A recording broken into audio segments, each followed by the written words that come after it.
Well, hello and welcome to today's show. Today we have an interesting thing. It wasn't by design, but most of the stuff you see here is not in original boxes. Some of it may be, some of it may not be. This is a Jonsplus Z series. It's a Z20. It's a small case that we're going to put that old birthing person board, that's 9.6 by 9.6, whatever it is, that 4-holer in this box. Well, not this box is paper, but what's in this box is a case, and we're going to put that stuff in here. Now, if you've never done a tight case before, whether it be a small form factor or this reduced size case, or even one of the nicer, slightly larger intermediate cases like the one that Dan and Leanne Lee work together in, that's a nice case too. It's a little bit bigger than this one is right here, and we'll get this out and we'll start the build.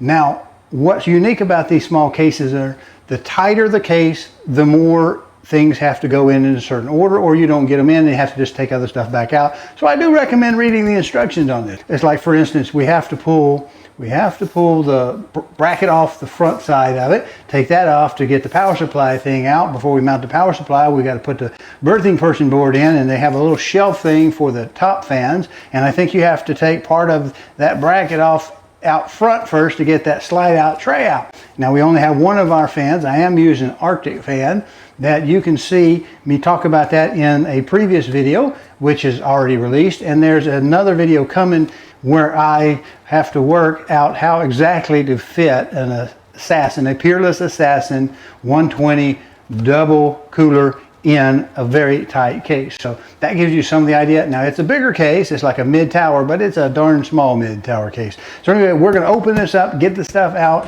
and you'll get to start seeing how the case looks.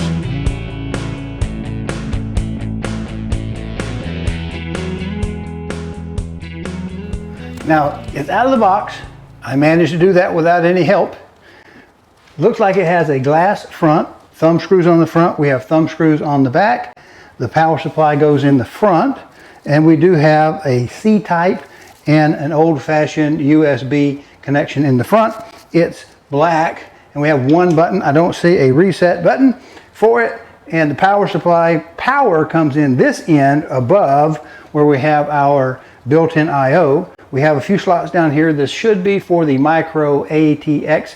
Now, we haven't done this before. It's going to be a learning experience. We do have a cable that comes from this connector in the back that we put the power cord in that will top in on top of the power supply. I don't see any way to actually operate that power switch, so we better turn it on before we button it all up. Again, we'll have to take the front off, the bracket off, slide the power supply out, I think, according to the instruction, which are most likely in the accessory box that we have right here. Now, the front glass panel comes off just taking the thumb screws off, and it has little rubber bushings that fit over some stobs. But this, we take the screws out, we have to take it and slide it backwards to take the back panel off. Now, the first thing, once we get the sides off, what we have to do is we have 3 screws at the top, 1 screw at the bottom. We have to take this straight piece, this strut out, and then I believe I'll spin it around to show you, or put a still up here, but there are 2 large diameter flathead fasteners in the rear on that power supply bracket. I think we can just loosen those, and they have slots, so I think that we can actually slide it in that slot to a spot that has some big holes and pull the bracket out without taking the screws out. Now, this also functions as the front support for the power supply bracket. Let me get these screws up before I forget them. If you're doing something like that, it never hurts to have some of the little Jello cups that we can put our little fasteners in, remind us where they came from. And if we spin it around, you see we've got 2 little screws. All right, let me see if I can help you make sense out of this, because the instructions are very unclear to my satisfaction.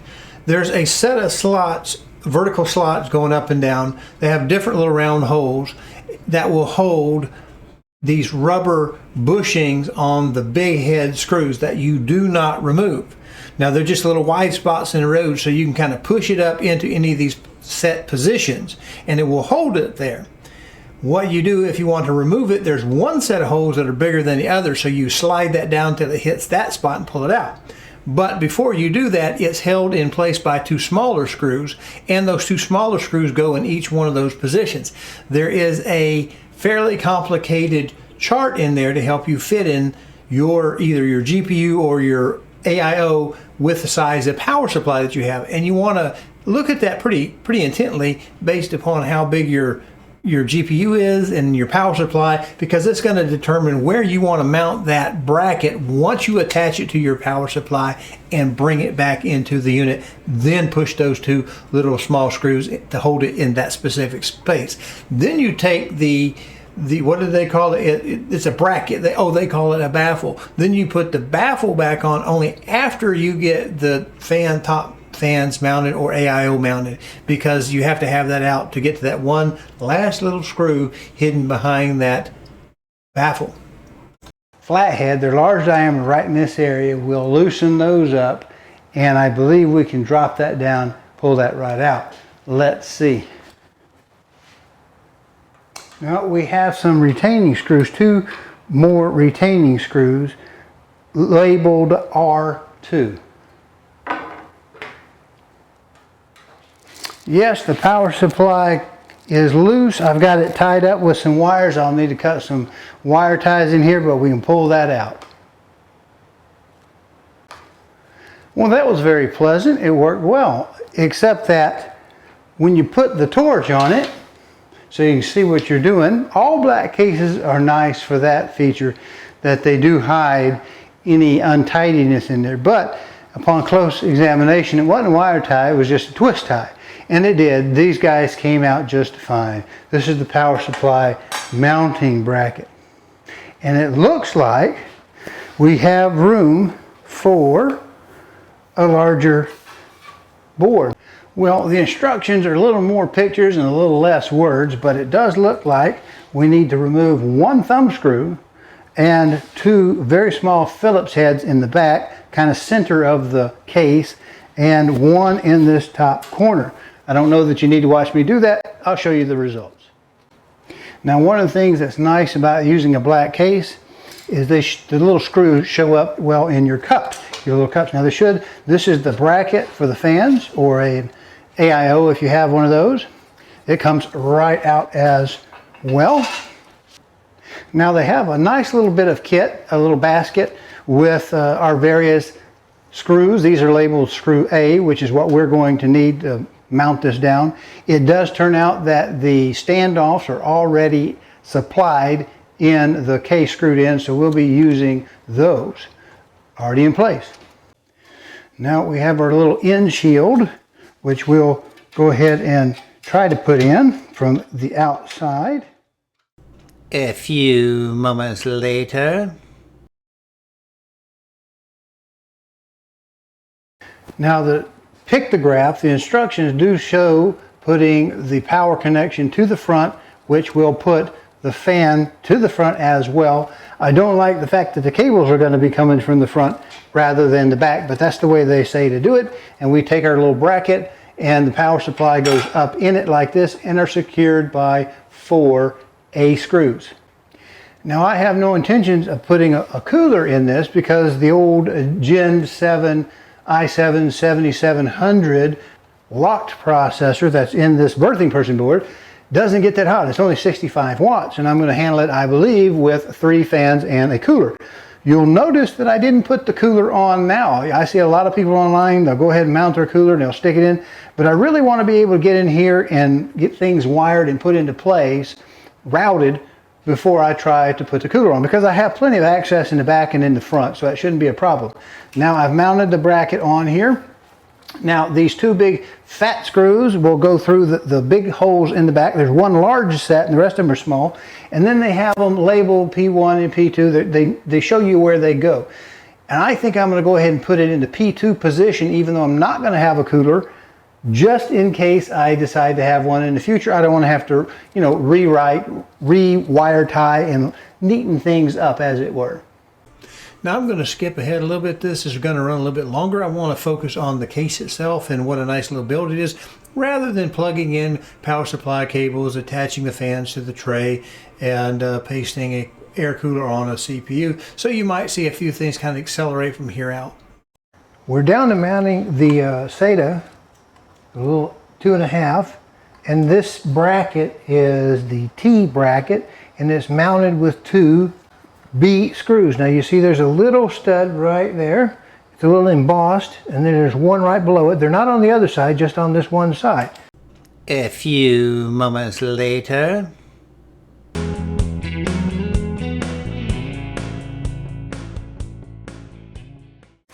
And we'll stick our little, I wire tied these in to kind of tidy them up a little bit. But it gives us a nice little thing here. And we are just about done with this portion. Oh, missed the hole. There we go. That's what the back side of the case looks like. We also have some wire ties up here where we took the power cables over. Now, I don't know if you can see this close up, but we've got our power supply, our main. The cooler will go here. I want this to be directly across from the cooler. I'm going to take the bottom fan and push it over here where the hard drive. Well, we've had some parts come in. We're still shy our splitter in the back, but we do have a board here for the Wi-Fi. It's supposed to be a 6E tri-band. We have 2 antennae, and we do have a power cable of some sort, or communication cable to the USB. We have the USB connection in this front corner, and we'll just use this PCIe by 1, I believe it is, to go in there. We start by removing a thumb screw so that we can slide, 2 thumb screws. It's hard to see that black, which is why we like it. This comes out, and we take out that first slot. We've got it seated in there properly. Just tighten down this particular screw. We put our plate back.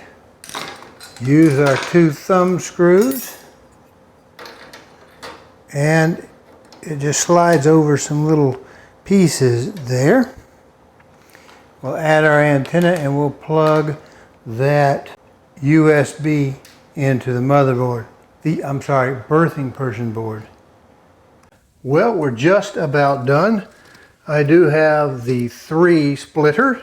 I really only needed 2 if I want to keep just the two fans, 1 intake, 1 exhaust, from the bottom to the top. But that would give 2 exhaust, 1 intake. And if I use a 3 splitter, I'll have a spare in the back side here that I can use if I want to add a second intake fan, so that I have 4 identical fans. What do you think? Let's get a close-up of this and be done. Well, we have it done. I think let's look at this little back channel right here, get a little closer. Handheld, I'm sorry about that. But we see that's a little tight. But we do have room in there, I think, to get some additional cables if you wanted ARGB. Now we look at the drive and how we've got the back tidied up as best I can. We'll flip it over and look at the other side. I've changed the exposure on this. Hopefully this will show, but you see down here in this corner there's a lot of cables because this power supply is not modular. It'd be a great place to have one. Because there are 3 extra cables, a Molex, a PCIe, and an extra SATA cable. Now we see on the bottom we have the 1 fan going for that all work no play kind of look to it. We have the exhaust here and exhaust on the top. Now the top and the bottom intake will be wired together. And of course I have this one from the cooler and the fan wired together so that whenever this ramps up, it takes it straight out. You see the little Wi-Fi card. It's a generic card. It has supposedly an Intel chip. It's not counterfeit. Down there in the bottom you see the USB-C connector. Don't really have a connection for it, but I might put it on a board or something. I'm not using that PCIe slot. Don't feel like I need it for just a single monitor, and that's coming off of the integrated graphics. There is a time and a place for integrated graphics, and this may be it. I just need a little bit of something to see the charts, to see what's going on, and that's about it. We'll put her together.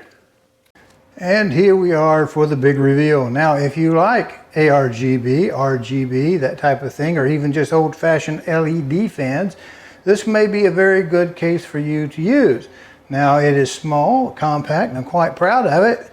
It worked out really well, with the exception of I just don't have anything to fire that USB-C with this old of a birthing person board. Now we do see that we have this little dotted stuff that if we had light behind it, you'd see that there's a lot of little black squares in the glass, and that helps hide any of the mess that's behind that power supply and underneath that power supply. Now if you watched it, I should have enough room to mount an AIO if I need it, but this is only a 65 watt processor, and it may run a little slower because we're using the video off of the integrated graphics, which comes off the processor, but it shouldn't be too bad. And if we had to, we could put the 1050 Ti back in. Anyway, it's a nice little case. It's very compact. I think you'll like this better than the Lian Li Dan case. It's certainly stiff. We are about 7 5/8 on the wide. On the length of it, we're 14. Give it 14 5/8 on the steel. We're a little bit further with this to the back. Nice perforated kind of pre-screen filter this way. And on the height of it, let me see if I can do this. Without the rubber feet, it's 11, a little less than 11 3/4. It's a little higher, obviously, if you have the handle up top and, of course, the feet on the bottom. Hey, appreciate you watching. Do me a favor, if you will, subscribe to the channel, either the YouTube or the Rumble channel, which this appears in. And if you can, check the notification bell or settings to make sure that you get notified when new videos are posted. Appreciate it. Well, I appreciate you sticking around to after the little commercial bits I have to put in there. You know, the click, like, and subscribe stuff. Now that we're done and we're set with this, I want to thank the ones who stuck with it, even though I didn't show as much detail as they would like. And I appreciate the ones who stuck around who thought I took too much time showing details in there that they didn't need to see. I just can't produce it for everybody. Now, I have a question. And the question is pretty straightforward. Now, I'm not a big fan of lights inside of the PCs, although they are the going thing and have been for a while. The downstairs unit that's now 8 years old that I just didn't intend to replace all the parts in there. I just slowly started upgrading a little bit at a time for the video editing while I build that big one in the Lian Li up there, which is on hold pending Arrow Lake being released and the new Z890 boards. And I wanted a big case for it because I'm going to put an ATX case in there, a big ATX extended case in there, enhanced whatever the E is, the EATX in there, and I need a big case for that because that's, if I connect all my ports up, because you know you never can have enough USB ports on your computer. If I max it out, it's going to be a busy little machine, but then I am water cooling it, so water cooling and light do not go together. So I chose black for that. It's all business setup. I've got a lot of fans. I got 7 of the Be Quiets that are the 3 gear size that you can change them. And you can buy a 5-pack of these for less than I paid for a single fan in the big Lian Li case.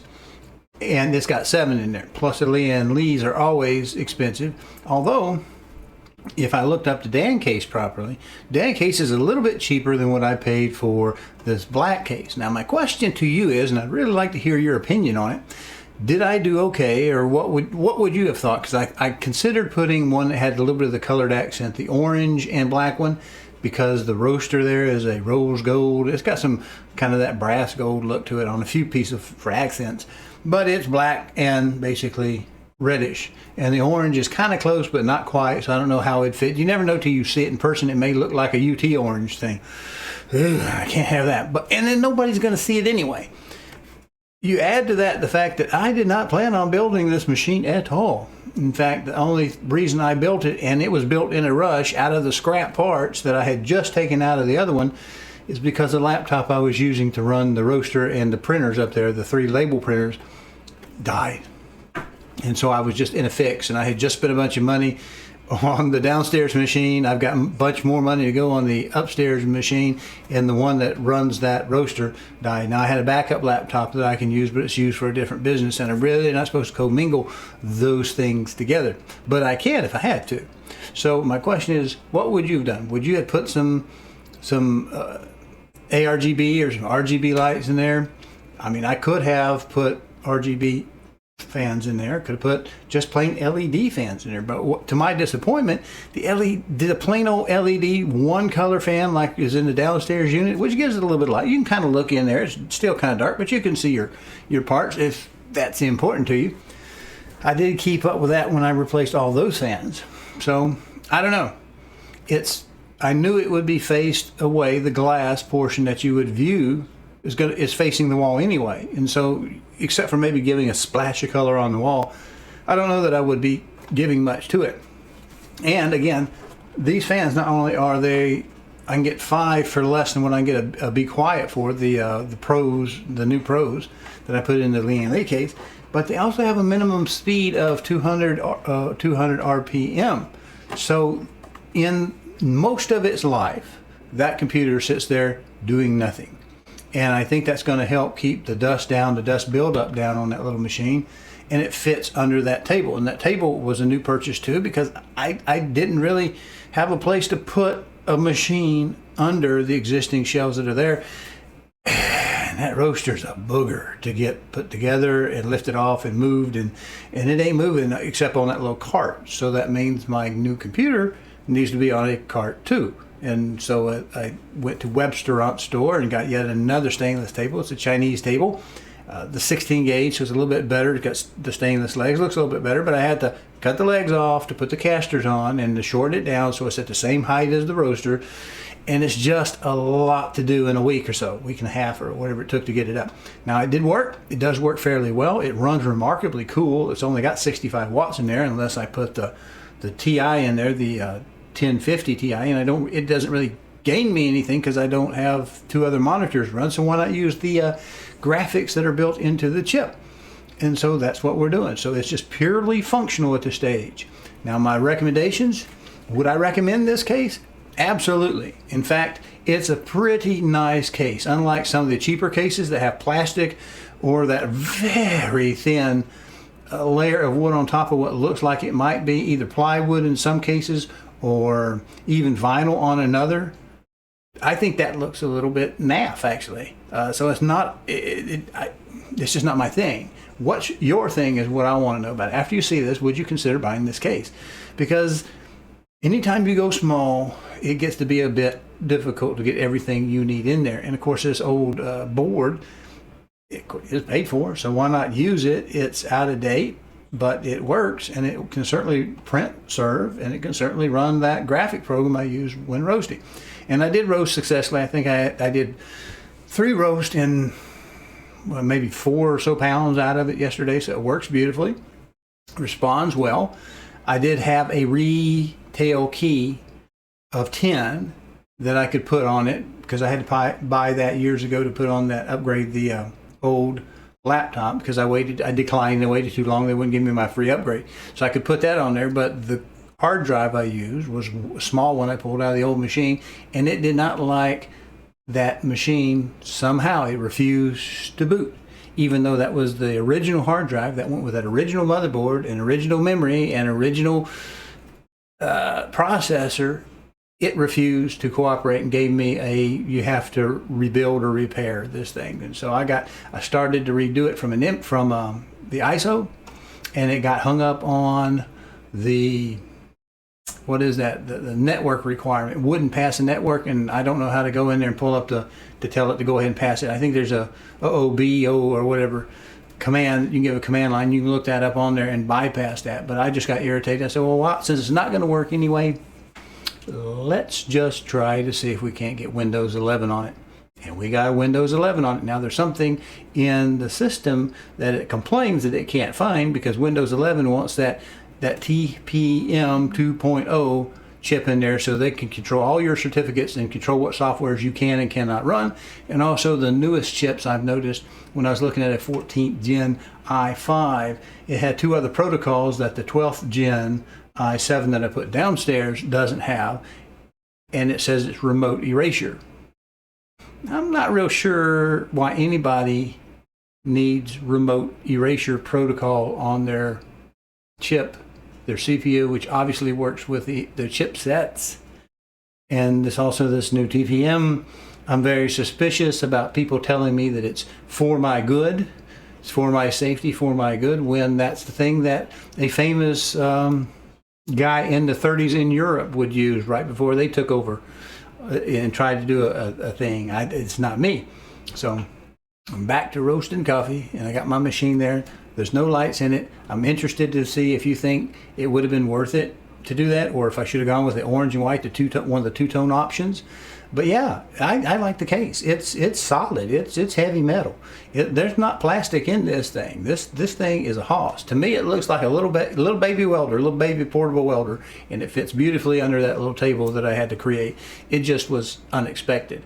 So yeah, I like it. I do wish I had a spot on the board that I could run that Type C in the front, because it would be the only Type C I have. But if I use my my 1x to run the Wi-Fi board, I don't really have a spot to place it in the big PCIe slot that if I don't use the graphics card, I might at some point in the future decide to go with one of those expansion boards and put an M.2 on it and speed up the I/O a little bit. Although I don't know that I needed it, so sufficiently fast for what it's doing, I'm pretty happy. But give me your thoughts. I am truly and genuinely interested in it, because right now the whole world is lighting up their PC cases, and I don't like to do what everybody else does. So I'm going back to black. So that's what I'm doing.